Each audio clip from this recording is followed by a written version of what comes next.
അൽഹംദുലില്ലാഹ്.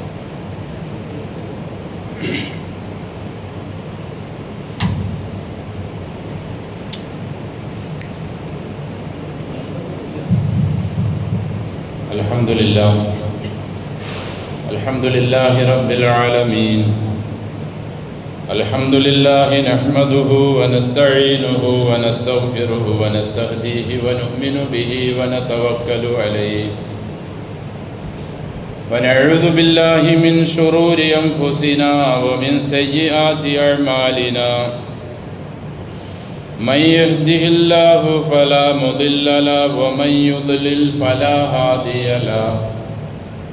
وأشهد أن لا إله إلا الله وحده لا شريك له وأشهد أن محمدا عبده ورسوله أرسله بالهدى ودين الحق ليظهره على الدين كله ولو كره المشركون. اللهم صل على محمد وعلى آل محمد كما صليت على إبراهيم وعلى آل إبراهيم إنك حميد مجيد. اللهم بارك على محمد وعلى آل محمد كما باركت على إبراهيم وعلى آل إبراهيم في العالمين إنك حميد مجيد. أيها الناس أوصيكم وإياي بتقوى الله. أعوذ بالله من الشيطان الرجيم. بسم الله الرحمن الرحيم. فلولا إذ جاءهم بأسنا تضرعوا ولكن قست قلوبهم وزين لهم الشيطان ما كانوا يعملون. فلما نسوا ما ذكروا به فتحنا عليهم أبواب كل شيء حتى إذا فرحوا بما أوتوا أخذناهم بغتة فإذا هم مبلسون. فقطع دابر القوم الذين ظلموا والحمد لله رب العالمين.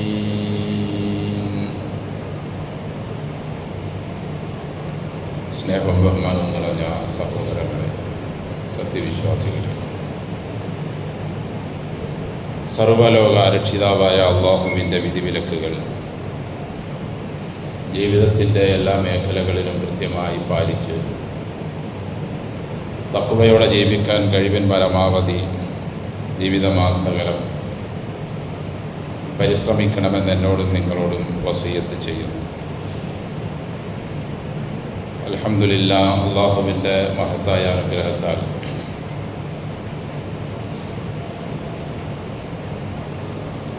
പുതുവർഷത്തിൻ്റെ മാസം നമ്മിൽ നിന്നും വിട പറയാനെടുക്കുന്നു. നമ്മുടെ ജീവിതത്തിൻ്റെ ഇതളുകൾ മാസങ്ങളായും വർഷങ്ങളായും ദിവസങ്ങളായും ആഴ്ചകളായും ഒന്നൊന്നായി മറിഞ്ഞ് താഴേക്ക് വീണുകൊണ്ടിരിക്കുകയാണ്.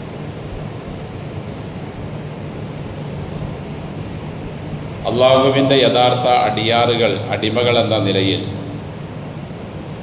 വിശ്വാസികളായ നമുക്ക് ഒരുപാട് ഉത്തരവാദിത്വങ്ങളും കടമകളും കടപ്പാടുകളുമുണ്ട്. അതിലേറ്റവും പ്രധാനപ്പെട്ടത് സൃഷ്ടാവായ അള്ളാഹുവിനോടാണ്. അവൻ്റെ കൽപ്പനാ നിർദ്ദേശങ്ങൾ നമ്മുടെ ജീവിതത്തിൻ്റെ എല്ലാ മേഖലകളിലും നാം ശ്രദ്ധിക്കുകയും സൂക്ഷിക്കുകയും ചെയ്യുന്നതിനോടൊപ്പം മറ്റുള്ളവർക്കത് പകർന്നു കൊടുക്കുക, നുകർന്നു കൊടുക്കുക എന്നതും നമ്മുടെ ഉത്തരവാദിത്തമാണ്.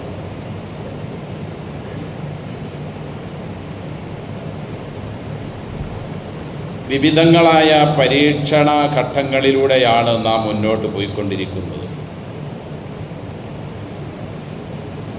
ഒന്നിനു പിറകെ മറ്റൊന്നായി വരുന്ന ഈ പരീക്ഷണങ്ങളെല്ലാം നമ്മുടെ ജീവിതത്തിൽ ഉണ്ടായിട്ടുള്ള താളപ്പിഴവുകൾ, നമ്മുടെ അധർമ്മങ്ങൾ, തിന്മകൾ കാരണം കൊണ്ടാണെന്ന് വിശുദ്ധ ഖുർആനിൻ്റെ പല ഭാഗങ്ങളിലും നമുക്ക് പരിശോധിച്ചാൽ കാണാൻ കഴിയും. മുൻകാലക്കാരായ ആളുകളെയെല്ലാം വ്യത്യസ്തങ്ങളായ നിലയിലുള്ള പരീക്ഷണങ്ങളിലൂടെ അള്ളാഹു പരീക്ഷിക്കുകയും അവരിൽ പ്രതീക്ഷ കൈവിടുകയും ചെയ്യുമ്പോൾ അവരെ ഒന്നാകെ തകർത്ത് നശിപ്പിച്ച് കളഞ്ഞ സംഭവങ്ങളും ഖുർആനിലുണ്ട്. നൂഹ് നബി അലൈഹിസ്സലാത്തു വസ്സലാമിൻ്റെ കാലം മുതലാണ് ഈ ഒരു പ്രവണത ആരംഭിച്ചത്. അതിനു മുമ്പുള്ള കാലഘട്ടങ്ങളിലുള്ള മനുഷ്യരെല്ലാം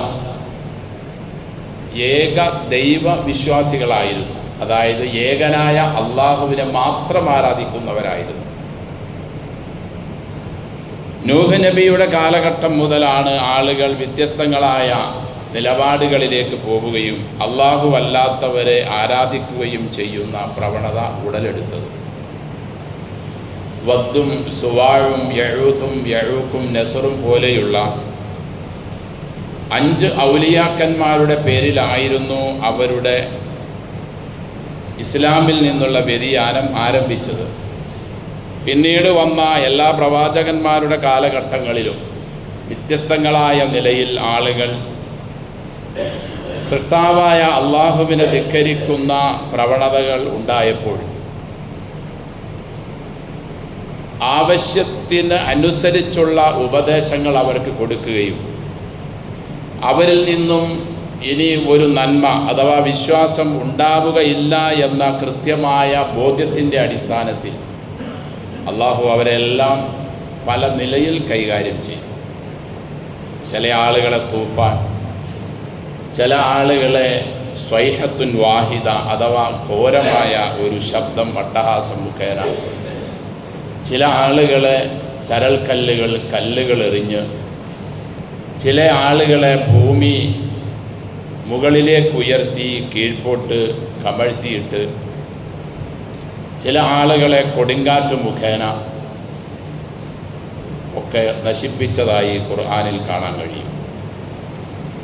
അത്രയും വിപുലമല്ലെങ്കിലും തെറ്റില്ലാത്ത നിലയിൽ അഥവാ കുറവില്ലാത്ത നിലയിൽ നിലവിൽ അത് നടന്നുകൊണ്ടിരിക്കുകയാണ്.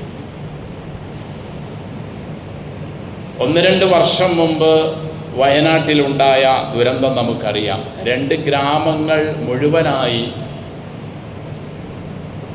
മലപ്പുറം ജില്ലയിലൂടെ ഒലിച്ചു പോകുന്ന ചാലിയാറിലേക്ക് അലിഞ്ഞു ചേർന്നു. ചൂരൽമല എന്നോ അല്ലെങ്കിൽ മുണ്ടക്കൈ എന്നോ അല്ലെങ്കിൽ പുത്തുമല എന്നൊക്കെ പേരിൽ പറയപ്പെടുന്ന 2 ഗ്രാമങ്ങളിലെ ആളുകൾ, കണക്ക് കിട്ടിയത് ഏകദേശം ഒരു 298 പേരുടേതാണെങ്കിലും അല്ലാതെയും ഒരുപാട് ജീവനുകൾ അവിടെ പൊലിഞ്ഞിട്ടുണ്ട്. അതിനു മുമ്പും ദുരന്തങ്ങൾ വ്യത്യസ്തങ്ങളായ നിലയിൽ നമ്മുടെ പരിസരത്തും നടന്നിട്ടുണ്ട്. ഊട്ടിക്കലും അല്ലാതെയും കോഴിക്കോടിൻ്റെ പല ഭാഗങ്ങളിലും.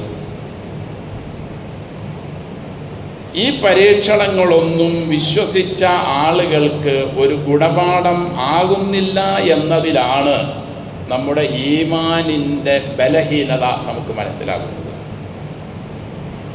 മുൻഗാമികളെ ഇതേപോലെയുള്ള പരീക്ഷണങ്ങൾ കൊണ്ട് പരീക്ഷിച്ചതിന് ശേഷം വലഖദ് തറക്നാഹ ആയ ഫഹൽ മിൻ മുദ്ദക്കിർ ഖുർആനിൽ കാണാം. അൽ ഖമർ അധ്യായത്തിൻ്റെ 15-ാമത്തെ ആയത്താണ്. ഈ പരീക്ഷണങ്ങളെ, ഈ ഉത്ബോധനങ്ങളെ അല്ലെങ്കിൽ ഈ പ്രളയങ്ങളെ, ഈ അത്യാഹിതങ്ങളെ നാം ഒരു ആയത്താക്കി, തെളിവാക്കി, ദൃഷ്ടാന്തമാക്കി, ഗുണപാഠമാക്കി. ഫഹൽ മിൻ മുദ്ദക്കിർ, ആരുണ്ട് ഇതിൽ നിന്നും പാഠം ഉൾക്കൊണ്ട് ജീവിതത്തെ നന്നാക്കി തീർക്കാൻ? നൂഹ് നബി അലൈഹിസ്സലാത്തു വസ്സലാമിൻ്റെ കാലം മുതൽ തുടങ്ങിയ ഈ പരീക്ഷണങ്ങൾ ഒന്നിനു പിറകെ മറ്റൊന്നായി തുടർന്നുകൊണ്ടിരിക്കുകയാണ്. പ്രവാചകന്മാരെ അള്ളാഹു അയക്കുന്നു, അവരെ ജനം ധിക്കരിക്കുന്നു. പ്രവാചകന്മാരെ രക്ഷപ്പെടുത്തിയതിന് ശേഷം ആ ജനതയെ ഒന്നിരിക്കൽ ആ നാട് മുഴുവൻ അല്ലെങ്കിൽ ആ നാടിനെ അള്ളാഹു കൈകാര്യം ചെയ്യും. സബഅ നിവാസികളിലേക്ക് അള്ളാഹു 13 പ്രവാചകന്മാരെ നിയോഗിച്ചതായി നമുക്ക് കാണാൻ കഴിയും. കിന്ദ, ഹിംയർ, അസദ്, അശ്അരി, ഔസ്, ഖസ്റജ്. നമ്മുടെ മദീനയിലുള്ള ഔസ് ഖസ്റജ് ഗോത്രത്തിൻ്റെ വേര് ചെന്ന് നിൽക്കുന്നത് യമനിലാണ്. അവരെല്ലാവരും ആ ഒരു അത്യാഹിതത്തിന് ശേഷം പല ഭാഗത്തേക്ക് ഛിന്ന ഭിന്നമായി പോയി. അതിൽ ഒന്നാണ്, രണ്ടാണ് ഔസും ഖസ്റജും മദീനയിലുള്ള അൻസാരികൾ. ഈ ഒരു ജനതയിലേക്ക് ഇത്രയധികം നബിമാരെ അയച്ച് അവരോട് അള്ളാഹുവിൻ്റെ ഉപദേശങ്ങളെ, നിർദ്ദേശങ്ങളെ ആ പ്രവാചകന്മാർ നൽകിയപ്പോൾ അവർ അതിനെ ധിക്കരിക്കുകയാണ് ചെയ്തത്. സൂറത്ത് സബഇൻ്റെ ലഖദ് കാന ലിസബഇൻ ഫീ മസ്കനിഹിം ആയ ജന്നതാനി അൻ യമീനിൻ വശിമാൽ കുലൂ മിൻ റിസ്ഖി റബ്ബിക്കും വഷ്കുറൂ ലഹു ബൽദത്തുൻ ത്വയ്യിബത്തുൻ വറബ്ബുൻ ഗഫൂർ തുടങ്ങിയ ആയത്തുകളിലൂടെ ഉപദേശങ്ങളായി അള്ളാഹു നമ്മെ അറിയിക്കുകയാണ്. സബഅ നിവാസികളിൽ നിങ്ങൾക്ക് ഗുണപാഠമുണ്ട്. അവർക്ക് എന്തെന്നില്ലാത്ത സൗകര്യങ്ങൾ നാം ചെയ്തു കൊടുത്തിരുന്നു. അവരുടെ നാടിനെപ്പറ്റി അള്ളാഹു പറഞ്ഞത് ബൽദത്തുൻ ത്വയ്യിബത്തുൻ വറബ്ബുൻ ഗഫൂർ എന്ന പരിശുദ്ധ ഖുർആൻ സൂറത്തു സബയിൽ അള്ളാഹു എടുത്തു പറഞ്ഞത്. നല്ല നാട്, ബൽദത്തുൻ ത്വയ്യിബ, നല്ല നാട്, വറബ്ബുൻ ഗഫൂർ, പാപങ്ങൾ മാപ്പ് നൽകുന്ന രക്ഷിതാവ്. കുലൂ മിൻ റിസ്ഖി റബ്ബിക്കും, നിങ്ങളുടെ റബ്ബിൻ്റെ അന്നം നിങ്ങൾ ഭക്ഷിച്ചോ. വഷ്കുറൂ ലഹു, അവന് നന്ദിയോടെ നിങ്ങൾ ജീവിക്കണം. ഒരു ഡിമാൻഡ് അത്രയേ ഉള്ളൂ. പക്ഷേ ആ ജനത ആനുകൂല്യം എല്ലാം എടുത്തുപയോഗിച്ചതിനോടൊപ്പം നന്ദി കാട്ടുന്നതിന് പകരം അവർ നന്ദി കേടിലേക്ക് അവരുടെ ജീവിതത്തെ മാറ്റി. അഥവാ ഞാനും നിങ്ങളും നമ്മളും അടങ്ങുന്ന ആളുകളുടെ ഇന്നത്തെ അതേ നിലവാരം അവരന്ന് പുലർത്തിയപ്പോൾ അള്ളാഹു ആ നാടിനെ ശക്തമായ മലവെള്ളപ്പാച്ചിൽ പറഞ്ഞയച്ച് നിശേഷം നശിപ്പിച്ചു കളഞ്ഞു. ഈ ഒരു സംഭവം അള്ളാഹു ഖുർആനിലൂടെ നമ്മെ ഉണർത്തുന്നത് ഒരു കഥയായി കേട്ട് രസിച്ച് മയങ്ങിപ്പോകാനല്ല. അങ്ങനെ ഒന്നിൻ്റെ ആവശ്യവും അള്ളാഹുവിനില്ല. മറിച്ച് ഈ ഉപദേശങ്ങൾ, ഈ സംഭവങ്ങൾ, ഈ ചരിത്രങ്ങൾ വിശുദ്ധ ഖുർആനിലൂടെ അള്ളാഹു എടുത്തു പറയുന്നത് പിൽക്കാലക്കാരായി വരുന്ന നമുക്കും നമ്മുടെ പിൻഗാമികളായ ആളുകൾക്കും, മുമ്പ് മരണപ്പെട്ടവർക്കൊക്കെ അവർ ജീവിച്ചിരിക്കുമ്പോൾ ഇതിൽ നിന്നും ഗുണപാഠം ഉൾക്കൊണ്ട് ജീവിതത്തെ നന്നാക്കി തീർക്കാൻ വേണ്ടി മാത്രമാണ്. ഈ ഖുർആനിൽ പൊയ്വാക്കായി ഒന്നുമില്ല. ലഘുവായോ അനാവശ്യമായ ഒന്നും ഒരു വാക്കോ അല്ലെങ്കിൽ ഒരു അക്ഷരമോ ഇതിലില്ല. എല്ലാം നമ്മുടെ ജീവിതത്തെ സമൂലം പൂർണ്ണമായും ഈമാനികമായി മാറ്റുന്നതിനുള്ള ഉപദേശ നിർദ്ദേശങ്ങൾ മാത്രമാണ് ചരിത്രങ്ങളടക്കം എല്ലാം ഉള്ളത്. പക്ഷെ എൻ്റെ സഹോദരങ്ങളെ, നാം എത്ര കേട്ടാലും എത്ര അനുഭവിച്ചാലും നമുക്കിതൊന്നും ഒരു ജീവിതത്തെ നന്നാക്കി തീർക്കാനുള്ള ഒരു പാഠം, ഒരായത്തായി മാറുന്നില്ല, മാറ്റാൻ നമുക്ക് കഴിയുന്നില്ല. ഇതേ അവസ്ഥയായിരുന്നു മുൻഗാമികളായ പ്രവാചകന്മാരുടെ കാലഘട്ടങ്ങളിലും ഉണ്ടായിരുന്നത് എന്ന ദുഃഖസത്യവും അള്ളാഹു ഉണർത്തുകയാണ്. അവരും ഇതേ നിലപാടായിരുന്നു. സൂറത്ത് യൂനുസിൻ്റെ 197-98 ആയത്തുകളിൽ വലൗ ജാഅത്തുഹും കുല്ലു ആയത്തിൻ ഹത്താ യറവുൽ അദാബൽ അലീം, എത്ര തെളിവുകൾ അവർക്ക് നേരിട്ട് കാട്ടിക്കൊടുത്താലും ആ ആയത്തുകളൊന്നും ഉൾക്കൊണ്ട് അവരുടെ തിന്മകളിൽ നിന്നും അവർ മാറാൻ ഒരു ജനതയും തയ്യാറായിട്ടില്ല. ഫലൗലാ കാനത്ത് ഖറിയത്തുൻ ആമനത്ത് ഫനഫഅഹ ഈമാനുഹ, എന്തുകൊണ്ടാണ് ഒരു നാട്ടുകാരും അവർക്ക് ദൃഷ്ടാന്തങ്ങൾ വരുന്നതിന് മുമ്പ് അവർ ആലോചിച്ച് അവരുടെ ഈമാനിന് ഉപകാരപ്രദമായ നിലയിൽ അവരുടെ ചിന്തയെ അവർ മാറ്റി തീർക്കാത്തത്? എല്ലാ കൗമും യൂനുസ് നബിയുടെ കൗമൊഴികെ 1.25 ലക്ഷത്തോളം വരുന്ന പ്രവാചകന്മാർ അവരുടെ ആളുകളോടുള്ള ഉപദേശങ്ങൾ ഉപദേശിച്ച് ആ ഉപദേശം കൊണ്ടവർ നന്നാകാതെ വന്നപ്പോൾ നൂഹ് നബി അലൈഹിസ്സലാം മുതൽ ഇങ്ങോട്ട് വന്ന് യൂനുസ് നബി അല്ലാത്ത മുഴുവൻ ആളുകളെയും അല്ലാഹു തആല കൈകാര്യം ചെയ്ത സംഭവങ്ങളാണ് ഖുർആനിൻ്റെ ചരിത്രങ്ങൾ മുഴുവനും. എല്ലാ ചരിത്രങ്ങൾ എടുത്ത് പരിശോധിച്ചാലും GCC രാഷ്ട്രങ്ങളിലെ മൺകൂനകൾ അതിൻ്റെ അടിയിലേക്ക് ജിയോളജിക് വിഭാഗം പരിശോധനകൾക്ക് വേണ്ടി കുഴിക്കുമ്പോൾ വലിയ ഒരു നാട്ടുകാരെയും അവർ ജീവിച്ചിരുന്നപ്പോൾ അവർ ഉപയോഗിച്ചിരുന്ന അവരുടെ ഉപകരണങ്ങളും ഒക്കെ കാണാൻ കഴിയുന്നുണ്ട്. ഇന്നതിൻ്റെ മുകളിൽ വേറെ ആളുകൾ താമസിക്കുകയാണ്. അള്ളാഹു പറയുന്നു, അവരെ എല്ലാവർക്കും നാം എല്ലാവിധ സുഖ സൗകര്യങ്ങൾ ചെയ്തു കൊടുത്തിരുന്നു. പക്ഷേ അവരുടെ ഉപജീവനം വിശാലമായപ്പോൾ അവരതിൽ മതിമറക്കുകയാണ് ചെയ്തത്. ഫലൗലാ ഇദ് ജാഅഹും ബഅസുനാ തളറഉ വലാകിൻ കസത് ഖുലൂബുഹും വസയ്യന ലഹുമുശ് ശൈത്താനു അഅ്മാലഹും മാ കാനൂ യഅ്മലൂൻ ഫലമ്മാ നസൂ മാ ദുക്കിറൂ ബിഹി. അവർക്ക് കൊടുത്ത ഉപദേശങ്ങളെ അവർ മറന്നു കളഞ്ഞപ്പോൾ ഫതഹ്നാ അലൈഹിം അബ്വാബ കുല്ലി ശൈഇൻ, എല്ലാ സുഖങ്ങളും അവർക്ക് നാം കുറച്ച് നാളത്തേക്ക് വിട്ടുകൊടുത്തു. അല്പസ്വല്പം നാളുകൾ അല്ലെങ്കിൽ വർഷങ്ങൾ എല്ലാവിധ സുഖങ്ങളും സൗകര്യങ്ങളും നാം അധർമ്മികളായി അക്രമികളായി സുഖലോലുപന്മാരായി മാറുമ്പോൾ അള്ളാഹു നമുക്ക് തുറന്ന് തന്നുകൊണ്ടേയിരിക്കും.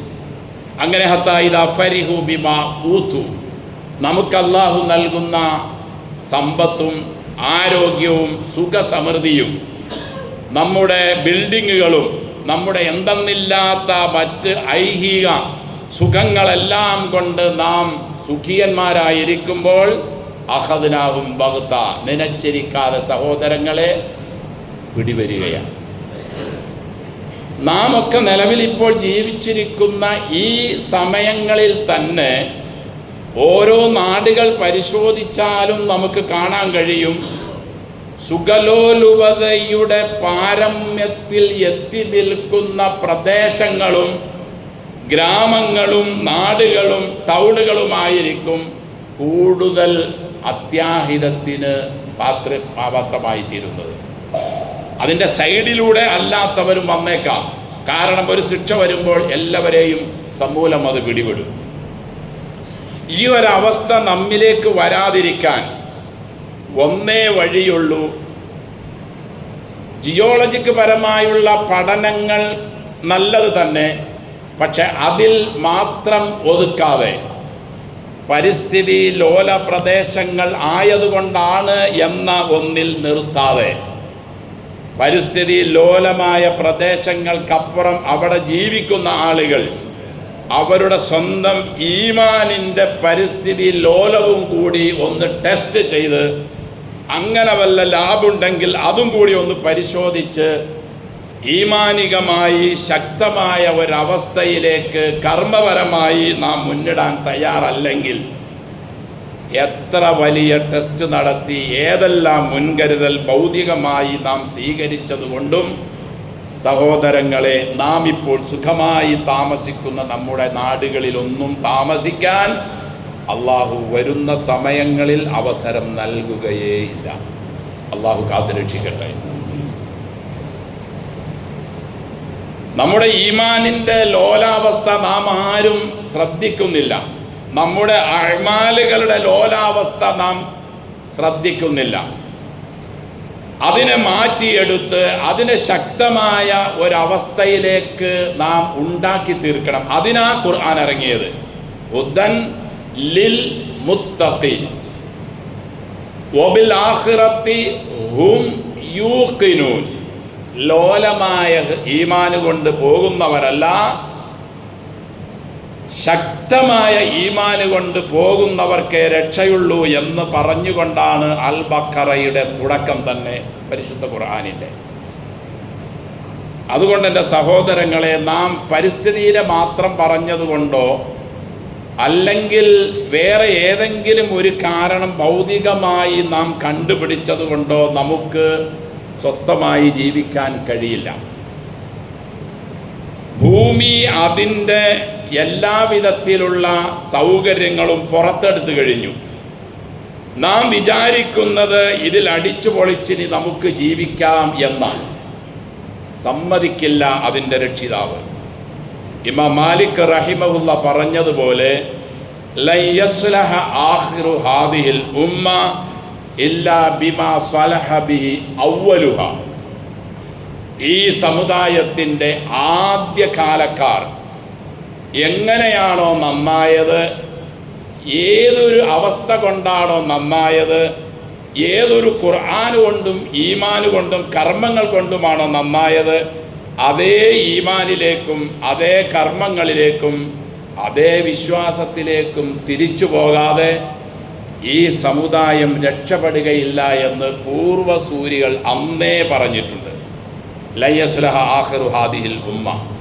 ഈ സമുദായത്തിൻ്റെ ആഖിർ, അവസാന കാലക്കാർ രക്ഷപ്പെടുകയില്ല, നന്നാവുകയില്ല എന്ന് പറഞ്ഞാൽ അള്ളാഹുവിൻ്റെ അടുക്കലുള്ള രക്ഷയും അതിൽപ്പെടും, ഈ ഭൂമിയിലുള്ള രക്ഷയും ഇതിൽപ്പെടും. ഭൂമിയുടെ സുഖകരമായ അവസ്ഥ, അതിൻ്റെ അനങ്ങാതെയുള്ള അവസ്ഥ, ഒരു മഴ എവിടെയെങ്കിലും പെയ്യുമ്പോഴേക്കും എല്ലാം കൂടി ഉതിർന്നു വീഴുന്ന അവസ്ഥ, അതുണ്ടാകാതിരിക്കണമെങ്കിൽ നമ്മുടെ വിശ്വാസവും നമ്മുടെ കർമ്മങ്ങളും നന്നാക്കിയേ നമുക്ക് പറ്റൂ. അതിനു വേണ്ടിയാണ് അള്ളാഹു ഖുർആൻ അവതരിപ്പിച്ചത്. അങ്ങനെ അതനുസരിച്ച് ജീവിക്കുന്നവർക്ക് സ്വസ്ഥമായുള്ള ജീവിതത്തിനാണ് ഈ ഭൂമി അള്ളാഹു സംവിധാനിച്ചത്. നാളെ ആഖിറവും. ഇല്ലെങ്കിൽ ഇവിടെയും നാം നഷ്ടപ്പെടും, നാളെ ആഖിറത്തിലും നാം നഷ്ടപ്പെടും. നമ്മെ പ്രതിരോധിക്കാൻ, നമ്മെ രക്ഷപ്പെടുത്താൻ, നമുക്കെതിരിലായി വരുന്ന ഈ അത്യാഹിതങ്ങളെ തടഞ്ഞു നിർത്താൻ ഒരു ഗവൺമെൻറ്റിനോ ഒരു ശാസ്ത്രീയ പഠനങ്ങൾക്കോ ഒരു ശാസ്ത്രീയ ഉപകരണങ്ങൾക്കോ അറിവുകൾക്കോ സാധ്യമല്ല. റിക്ടർ സ്കെയിലിൽ ഭൂകമ്പ മാപിനിയിൽ ഇത്ര തോതിൽ ഭൂകമ്പം ഉണ്ടായി എന്നവർ പറയുമെന്നല്ലാതെ അതിനു മുമ്പൊന്നും പറയാൻ അവർക്ക് ആർക്കും കഴിയില്ല.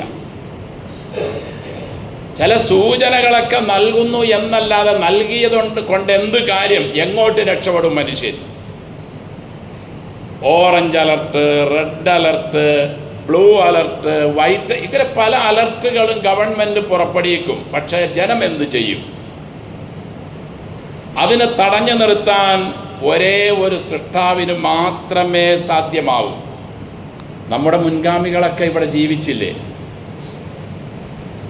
ആ ഒരു ജീവിത അവസ്ഥയും ഒരു സ്വാതന്ത്ര്യവും ഒരു വിശ്വാസവും ഒക്കെയാണോ നിലവിൽ നമുക്കിപ്പോൾ ഉള്ളത്? മഴ പെയ്യുമ്പോഴേക്കും പേടി, മഴ പെയ്യാതിരുന്നാൽ അതിലപ്പുറം പ്രശ്നം. കാറ്റും കോളും വെളിച്ചവും ആകാശവും ഭൂമിയും എല്ലാം അള്ളാഹു കൃത്യമായ നിലയിൽ സൃഷ്ടിച്ച് നമുക്ക് അനുകൂലമാക്കി തന്നത് അള്ളാഹുവിനെ മനസ്സിലാക്കി മുന്നോട്ട് പോകാനാണ്. ഇല്ലെങ്കിൽ അള്ളാഹുവിൽ നിന്നുള്ള നടപടികൾ ഏത് വിധേനയാണ്, ഏത് നാട്ടിലാണ്, എപ്പോഴാണ്, അത് ചൂടുകൊണ്ടാണോ, അതല്ല തണുപ്പ് കൊണ്ടാണോ, അതല്ല കാറ്റ് കൊണ്ടാണോ, മഴ കൊണ്ടാണോ, അതല്ല ഭൂമിയുടെ കുലുക്കം കൊണ്ടാണോ, ഇതൊന്നും നമുക്ക് അറിയാൻ സാധ്യമല്ല. ഈ രീതിയിലെല്ലാം മുൻഗാമികളെ അള്ളാഹു കൈകാര്യം ചെയ്തിട്ടുണ്ട്.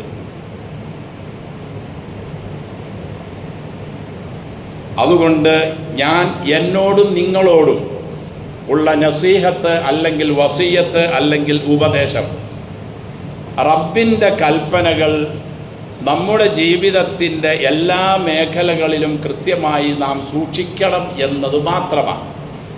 ഈ ഒരു ഉപദേശം കൊടുക്കാനാണ് എല്ലാ വെള്ളിയാഴ്ചകളും വിശ്വാസികളോട് ഒരുമിച്ച് കൂടാൻ പറഞ്ഞത്. ഒരു സ്ഥലത്ത് അന്ന് ഖുത്ബ നിർവഹിക്കുമ്പോൾ 2 പ്രാവശ്യം ഈ വിഷയത്തെ ഊന്നൽ നൽകി പറയണമെന്ന് പറഞ്ഞത് മറന്നു പോകാതിരിക്കാനാണ്. ഇടയ്ക്കിടയ്ക്ക് ഇങ്ങനെ ഉപദേശിച്ചു കൊണ്ടേയിരിക്കണം, വിളിച്ചുണർത്തിക്കൊണ്ടേയിരിക്കണം. ഉറങ്ങല്ലേ, നീ ഉണരൂ. നിന്റെ ജീവിതം നാളെ പാരത്രിക ലോകത്ത് നന്നാവണമെങ്കിൽ ഇവിടെ നന്നാക്കിയേ പറ്റൂ. നിനക്കിവിടെ സുഖമായി ജീവിക്കണമെങ്കിൽ ഈ ഭൂമിയുടെ സന്തുലിതാവസ്ഥ കൃത്യമായി നിലനിൽക്കണം. സൂര്യനും ചന്ദ്രനും നക്ഷത്രങ്ങളും ഈ ഭൂമിയും ആകാശവും എല്ലാം കൃത്യമായ നിലയിലുള്ള ചലനങ്ങൾ ഉണ്ടെങ്കിൽ മാത്രമേ നമുക്കിവിടെ സ്വസ്ഥമായി വായുവും വെളിച്ചവും വെള്ളവും ഒക്കെ ലഭിച്ചുകൊണ്ട് മുന്നോട്ട് പോകാൻ കഴിയും.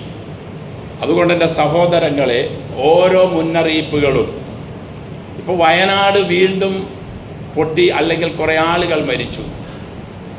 2 വർഷം മുമ്പ് വലിയ അത്യാഹിതമുണ്ടായി. അത്ര വലുതല്ലെങ്കിലും വീണ്ടും ഓരോന്നിങ്ങനെ വന്നുകൊണ്ടിരിക്കുകയാണ്. അടുത്ത സമയത്ത് ഏത് നാട്ടിലാ, ആരുടെ വീട്ടിലാ, എങ്ങനെയാ സംഭവിക്കുന്നതെന്ന് നമുക്ക് ആർക്കും അറിയില്ലല്ലോ.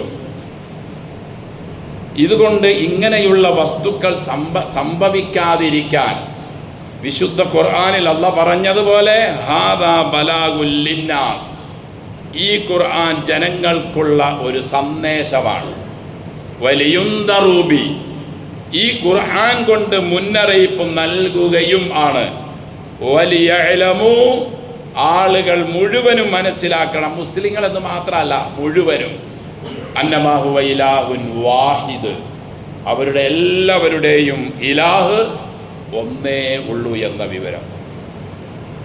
ഈ ഒരു അടിസ്ഥാന വിവരം അറിയുകയും അതിലേക്ക് ആളുകൾ മുന്നിട്ട് വരികയും ചെയ്തില്ലെങ്കിൽ അത്യാഹിതങ്ങൾ തുടർന്നുകൊണ്ടേയിരിക്കും. വലിയദ്ദക്കറ ഉലുൽ അൽബാബ്, ബുദ്ധിയുള്ളവർക്ക് ഇതിൽ ഉപദേശമുണ്ട്, ഉപദേശം ഉണ്ടാവുകയും വേണം എന്നാണ് അള്ളാഹു നമ്മെ ഉണർത്തുന്നത്. പ്രത്യേകിച്ച് നമുക്ക്, ഖുർആനിനെ അംഗീകരിച്ചവർക്ക്, അംഗീകരിക്കാത്തവർ അംഗീകരിക്കണമെന്നും അംഗീകരിച്ചവർ അതിൻ്റെ ഉപദേശങ്ങളും കൽപ്പനകളും നിർദ്ദേശങ്ങളും എന്തായിരുന്നു എന്ന് മനസ്സിലാക്കി അതിനെ ഒരു ഇമാമായി മുന്നേ നടത്തിക്കുന്ന വസ്തുവായി, അതിൻ്റെ മഅ്മൂമുകളായി അതിനെ തുടർന്ന് ജീവിക്കുന്നവരാകണം. ഇല്ലെങ്കിലോ അള്ളാഹു പറഞ്ഞതുപോലെ ഫഖുതിഅ ദാബിറുൽ ഖൗമില്ലദീന ളലമു, ഓരോ പ്രദേശങ്ങളെയും നാട്ടുകാരെയും അള്ളാഹു കൈകാര്യം ചെയ്തുകൊണ്ട് അള്ളാഹു പറയുകയാണ് ഫഖുതിഅ ദാബിറുൽ ഖൗമില്ലദീന ളലമു, അക്രമികളായ ആളുകളുടെ മുരട് പൂർണ്ണമായും നാം മുറിച്ചു കളഞ്ഞു. മുൻഗാമികളെ ചെയ്ത സംഭവം അള്ളാഹു പറയുക, ഇനിയും അത് ആവർത്തിക്കും. നാം കണ്ടില്ലേ, 2 ഗ്രാമങ്ങൾ തന്നെ പൂർണ്ണമായും പുഴയിലൂടെ ഒലിച്ചുപോയി, കിലോമീറ്ററുകളപ്പുറം ഒലിച്ചു പോകുമ്പോൾ അവിടെ ഉണ്ടായിരുന്ന മനുഷ്യർ കഷ്ണം കഷ്ണമായി. വമസ്സഖ്നാഹും കുല്ല മുമസ്സഖ് എന്ന്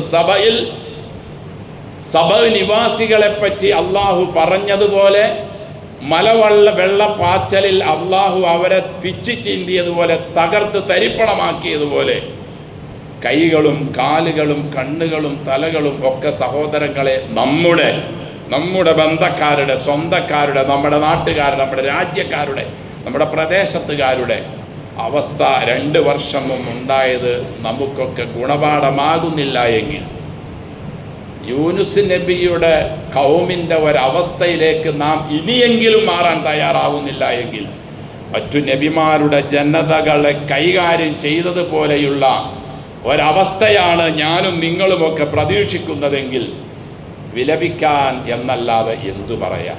അള്ളാഹു കാത്തുരക്ഷിക്കട്ടെ. ഉത്ബോധനങ്ങൾ ഉൾക്കൊള്ളാനും ഈ ആയത്തുകളെ നാം നിങ്ങൾക്ക് നൽകുന്നത് ഉപദേശം സിദ്ധിക്കാനാണെന്ന് അള്ളാഹു പറഞ്ഞ ആ ഉപദേശത്തിലേക്ക് കടന്നു വരാൻ നമുക്കും എല്ലാ മുസ്ലിങ്ങൾക്കും എല്ലാ മനുഷ്യന്മാർക്കും അള്ളാഹു തൗഫീഖ് നൽകട്ടെ.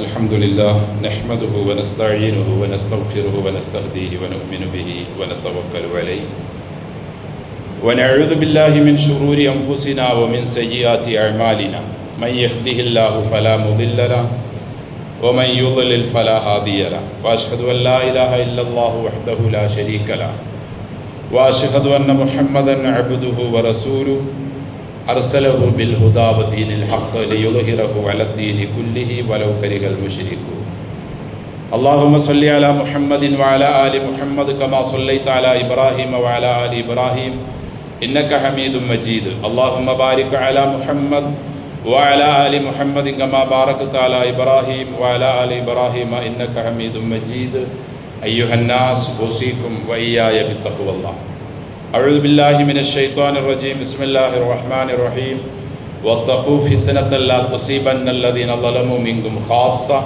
واعلموا أن الله شديد العقاب. സ്നേഹവും ബഹുമാനവും നിറഞ്ഞ വിശ്വാസികളെ വിശ്വാസിനികളെ, സർവ്വലോക രക്ഷിതാവായ അള്ളാഹുവിൻ്റെ വിധിവിലക്കുകൾ നമ്മുടെ ജീവിതത്തിൻ്റെ എല്ലാ മേഖലകളിലും കൃത്യമായി സൂക്ഷിച്ച് പാലിച്ച് തഖ്വയോടെ ജീവിക്കാൻ കഴിവിൻ പരമാവധി പരിശ്രമിക്കണമെന്ന് എന്നോടും നിങ്ങളോടും വസിയ്യത്ത് ചെയ്യുന്നു. വത്തഖൂ ഫിത്നത ലാ തുസീബന്നല്ലദീന ളലമു മിൻകും ഖാസ്സ. ഒരു വ്യാപകമായ ഒരു ഉപദേശമാണ്. വത്തഖൂ, വിശ്വസിച്ചവരെ, മനുഷ്യരെ നിങ്ങൾ സൂക്ഷിക്കുക. ഫിത്നതൻ, അള്ളാഹുവിൽ നിന്ന് വരുന്ന പരീക്ഷണങ്ങളെ. ലാ തുസീബന്നല്ലദീന ളലമു മിൻകും ഖാസ്സ, അത് നിങ്ങളിൽ നിന്നും അക്രമം അല്ലെങ്കിൽ പാപം ചെയ്തവരെ മാത്രമല്ല അത് പിടികൂടുക. അള്ളാഹുവിൽ നിന്നുള്ളൊരു പരീക്ഷണം വന്നാൽ എല്ലാവരെയും അത് പിടികൂടും. അപ്പം മിനിഞ്ഞാന്ന് നടന്ന ആ മലവെള്ളപ്പാച്ചലിൽ അവിടെ പള്ളിയും ഉൾപ്പെട്ടു.